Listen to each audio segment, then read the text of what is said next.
प्रधानमंत्री नरेंद्र मोदी का यह रौद्र रूप दिख रहा है और यह रौद्र रूप बता रहा है कि अभी बहुत बड़ा तांडव होने वाला है और यह ऐसा तांडव होगा जिसमें पाकिस्तान को गिड़गिड़ाने का मौका तक नहीं मिलेगा। तांडव होना तो निश्चित है क्योंकि नरेंद्र मोदी भी जानते हैं कि पाकिस्तान सुधरने वाला नहीं है, इसलिए पाकिस्तान को मिटा देने का नरेंद्र मोदी का मिशन स्टार्ट हो चुका है।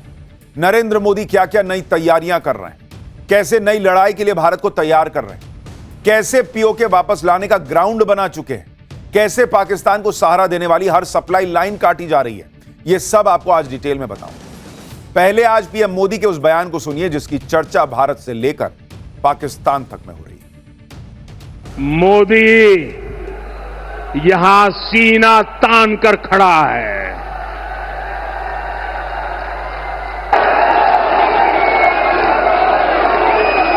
मोदी का दिमाग ठंडा है, ठंडा रहता है, लेकिन मोदी का लहू गर्म होता है।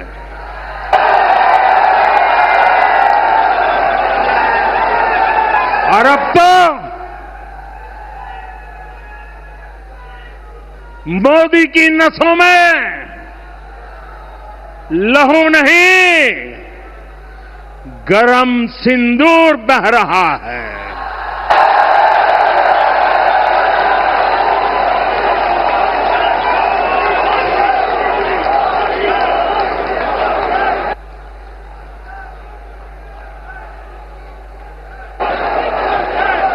अब भारत ने दो टूक साफ कर दिया है।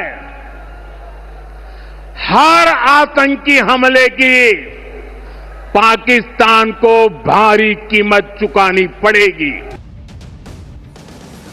प्रधानमंत्री नरेंद्र मोदी की इन बातों में आगे की तस्वीर बिल्कुल क्लियर दिखने लगी। पाकिस्तान को अभी बहुत कुछ झेलना बचा हुआ, तबाही की पूरी पिक्चर अभी बाकी है।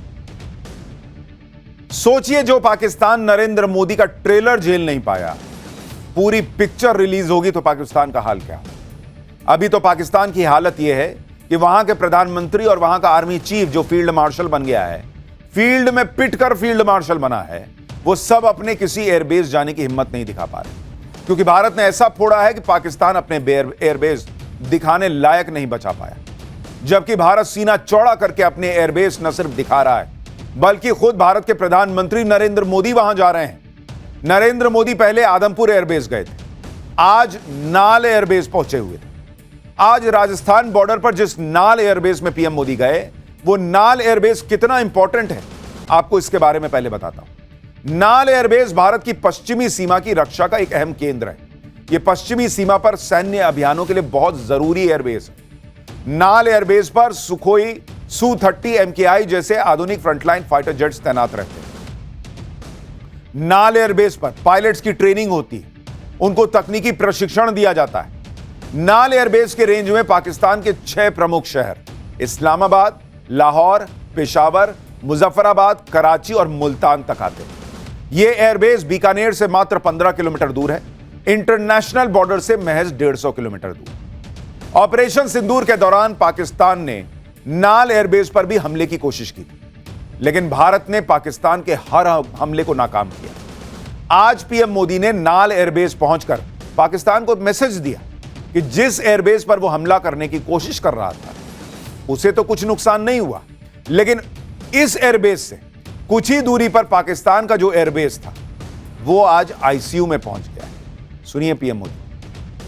पाकिस्तान ने इस एयरबेस को भी निशाना बनाने की कोशिश की थी, लेकिन वो इस एयरबेस को रत्ती भर भी नुकसान नहीं पहुंचा पाया। और वहीं यहां से कुछ ही दूर सीमा पार पाकिस्तान का रहीम यार खान एयरबेस है।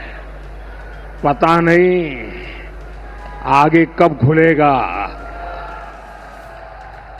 आईसीयू में पड़ा है। भारत की सेना के अचूक प्रहार ने इस एयरबेस को तहस नहस कर दिया है। प्रधानमंत्री मोदी पाकिस्तान के जिस रहीम यार खान एयरबेस की बात कर रहे हैं, वो भारत के नाल एयरबेस से 300 किलोमीटर दूर। यह एयरबेस पाकिस्तान के पंजाब प्रांत में है।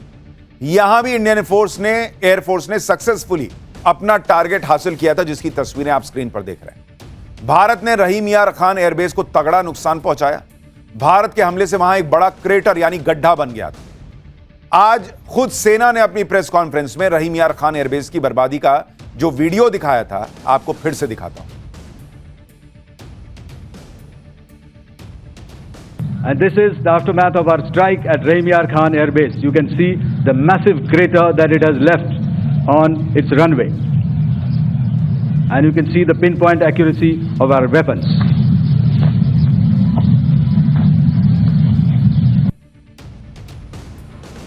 भारतीय सेना ने पाकिस्तान के रहीम यार खान एयरबेस को जिस तरह से फोड़ा था, उसकी चर्चा पूरी दुनिया में हो चुकी है। अमेरिकी अखबार वॉशिंगटन पोस्ट तक ने पाकिस्तान के रहीम यार खान एयरबेस की बर्बादी की सैटेलाइट इमेजेस छापी।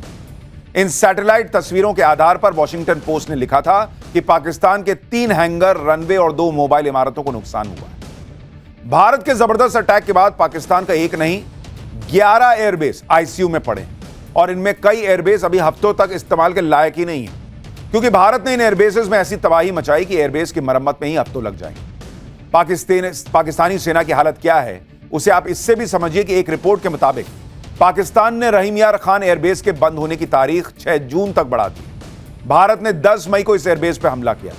इस हमले के बाद पाकिस्तान ने एक नोटिस यानी नोटाम जारी किया और बताया कि एयरबेस अभी 1 हफ्ते के लिए बंद रहे, यानी 18 मई तक। इस नोटिस में यह भी लिखा था कि एयरबेस पर फ्लाइट ऑपरेशन के लिए रनवे उपलब्ध नहीं रहेगा। पाकिस्तान ने वहां वर्क इन प्रोग्रेस का बोर्ड लगा दिया था, लेकिन भारत ने पाकिस्तान को ऐसा नुकसान पहुंचाया कि उसे डेट पे डेट बढ़ानी पड़ रही। रहीम यार खान एयरबेस पाकिस्तान की एयरफोर्स का फॉरवर्ड ऑपरेशन एयरबेस था, जो मरम्मत ही पूरी नहीं कर पा रहा। भारत ने ऐसा फोड़ा। भारत ने सिर्फ पाकिस्तान के एयरबेस पर ही गड्ढा नहीं किया, बल्कि उसकी सोच में भी गड्ढा करके खौफ भर दिया है, और इस गड्ढे से वो आसानी से निकल नहीं पाएगा।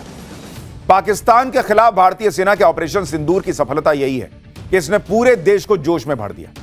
जो लोग इस देश में यह माहौल बना रहे हैं कि ऑपरेशन सिंदूर में जैसे कुछ हुआ ही नहीं, पीएम मोदी कुछ कर नहीं पाए, उन्हें आज बीकानेर में रैली के दौरान लोगों का जोश देखना चाहिए। राजस्थान से पीएम मोदी ने यह बताया कि कैसे ऑपरेशन सिंदूर के दौरान तीनों सेनाओं को खुली छूट दे दी गई और कैसे पाकिस्तान को घुटनों पर लाया गया। सुनिए जरा।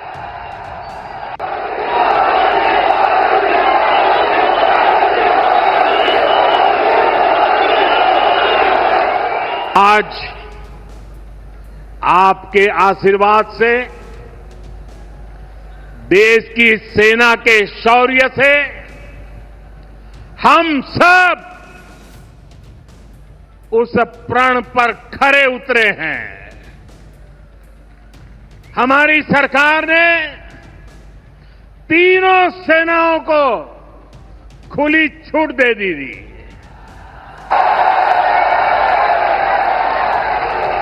और तीनों सेनाओं ने मिलकर ऐसा चक्रव्यूह रचा कि पाकिस्तान को घुटने टेकने के लिए मजबूर कर दिया। मैं देश के कोने कोने में जो तिरंगा यात्राओं का हुजूम चल रहा है,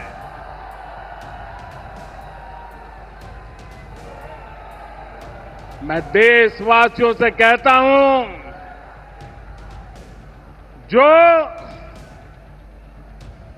जो सिंदूर मिटाने निकले थे,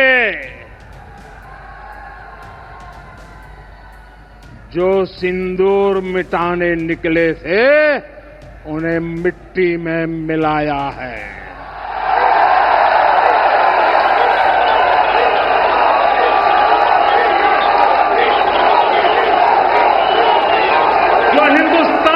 लहू बहाते थे, जो हिंदुस्तान का लहू बहाते थे, आज कतरे कतरे का हिसाब चुकाया है।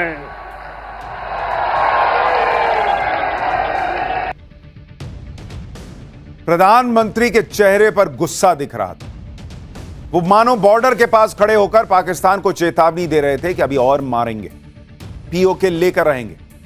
पीएम मोदी ने आज बीकानेर में शक्ति पूजा भी की। प्रधानमंत्री बीकानेर के प्रसिद्ध करणी माता मंदिर पहुंचे, पूरे विधि विधान से पूजा की। करणी माता को शक्ति और योद्धाओं की देवी माना जाता है। करणी माता बीकानेर राजघराने की कुल देवी हैं। बीकानेर के लोग करणी माता को अपनी रक्षक मानते हैं। पीएम मोदी ने करणी माता के मंदिर में पूजा करके देश की सुरक्षा की कामना भी की। नरेंद्र मोदी की यह शक्ति पूजा पाकिस्तान के लिए बड़ा संदेश है। नरेंद्र मोदी हर दिन पाकिस्तान के अंदर जो डर का लेवल है वो बढ़ाते जा रहे हैं। पाकिस्तान के अंदर सबसे बड़ा खौफ तो नरेंद्र मोदी ने पीओके को लेकर भर दिया है। पाकिस्तान को पता है कि नरेंद्र मोदी जो कहते हैं वो करते हैं। नरेंद्र मोदी अब लगातार पीओके की बात कर रहे हैं। अब यही सोच सोचकर पाकिस्तान परेशान है कि नरेंद्र मोदी पीओके पर करने क्या वाले हैं, क्योंकि कल शहबाज शरीफ ने कहा था कि भारत में पानी, ट्रेड, टेररिज्म और कश्मीर पर बात होगी। आज पीएम मोदी ने शहबाज शरीफ को फिर क्लियर कर दिया कि न ट्रेड होगा न टॉक होगी और पानी तो भूल ही जाओ। इसके साथ ही पीएम मोदी ने बता दिया कि ऑपरेशन सिंदूर के बाद अब उनके एजेंडे पर ऑपरेशन पीओके है, जो हमने पाठशाला में आपको बहुत पहले बताया था कि नरेंद्र मोदी ने ऑपरेशन पीओके लॉन्च कर दिया है। वहां से पाकिस्तान को अपना अवैध कब्जा हटाना होगा, यह प्रधानमंत्री मोदी ने आज क्लियर कर दिया। एक बार पीएम को सुनिए, फिर आपको बताता हूं कि इधर पीएम मोदी ने बॉर्डर के पास खड़े होकर पीओके खाली करो कहा और उधर पीओके में क्या हो गया। पाकिस्तान के साथ न ट्रेड होगा न टॉक। अगर बात होगी तो सिर्फ पाकिस्तान के कब्जे वाले कश्मीर की, पीओके की। और अगर पाकिस्तान ने आतंकियों को एक्सपोर्ट करना जारी रखा तो उसको पाई पाई के लिए मोहताज होना होगा। पाकिस्तान को भारत के हक का पानी नहीं मिलेगा। भारतीयों के खून से खेलना पाकिस्तान को महंगा पड़ेगा। ये भारत का संकल्प है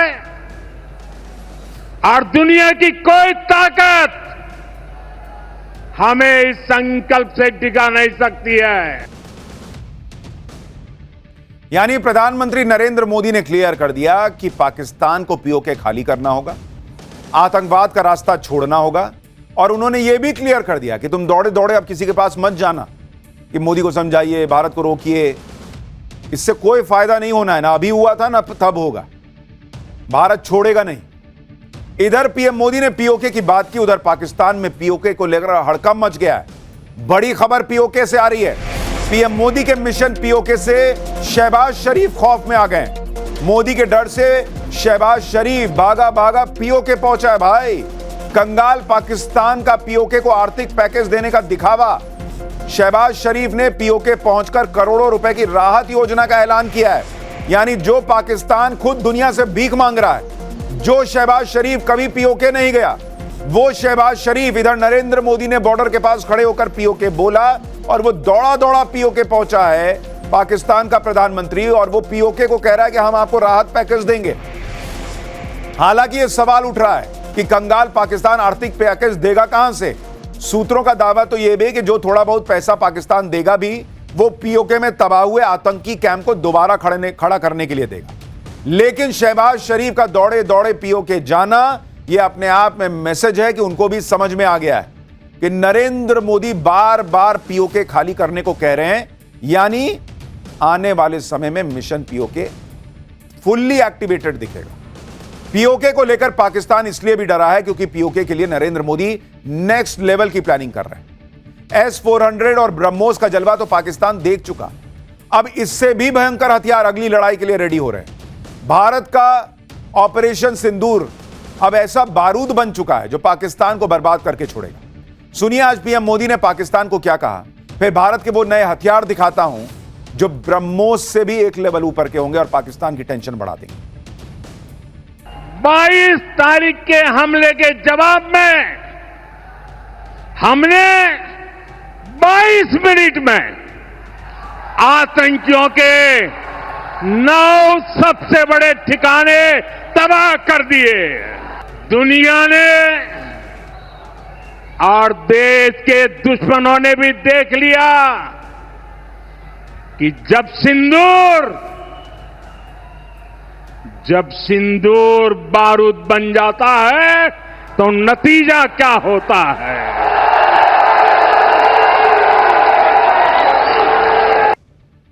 जो सिंदूर मिटाने निकले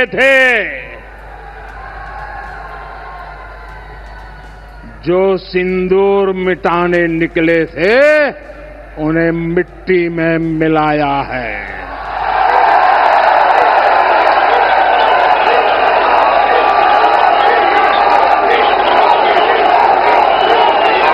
जो हिंदुस्तान का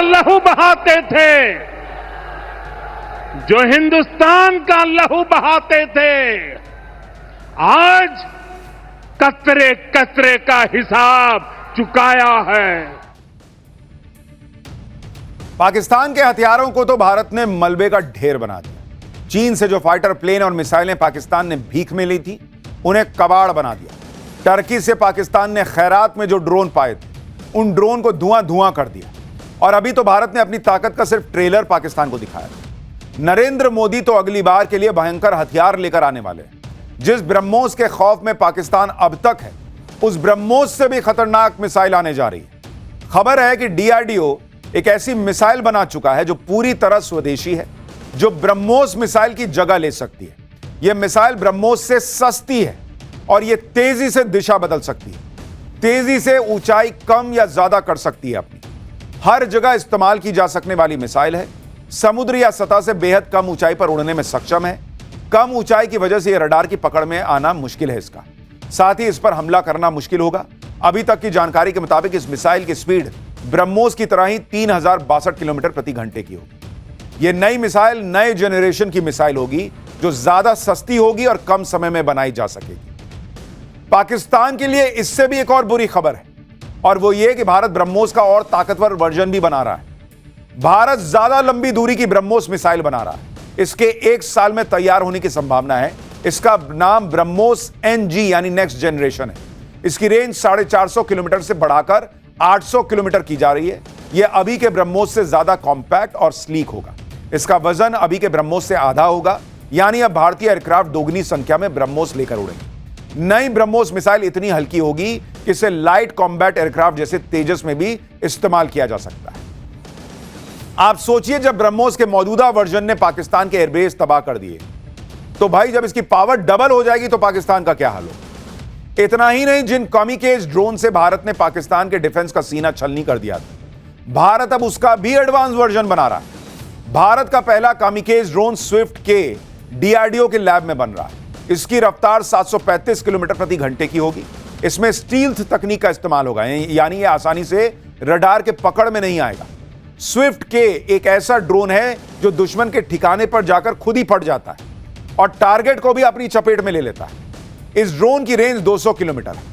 पिछले 10 साल में नरेंद्र मोदी ने भारत की सेना को जिस तरह से ताकतवर बनाया है, सेना को जिस तरह से आधुनिक हथियार और आधुनिक संसाधन दिए हैं, आज उसी का नतीजा है कि 3 दिन की लड़ाई में पाकिस्तान की सांसें उखड़ने लगी थी।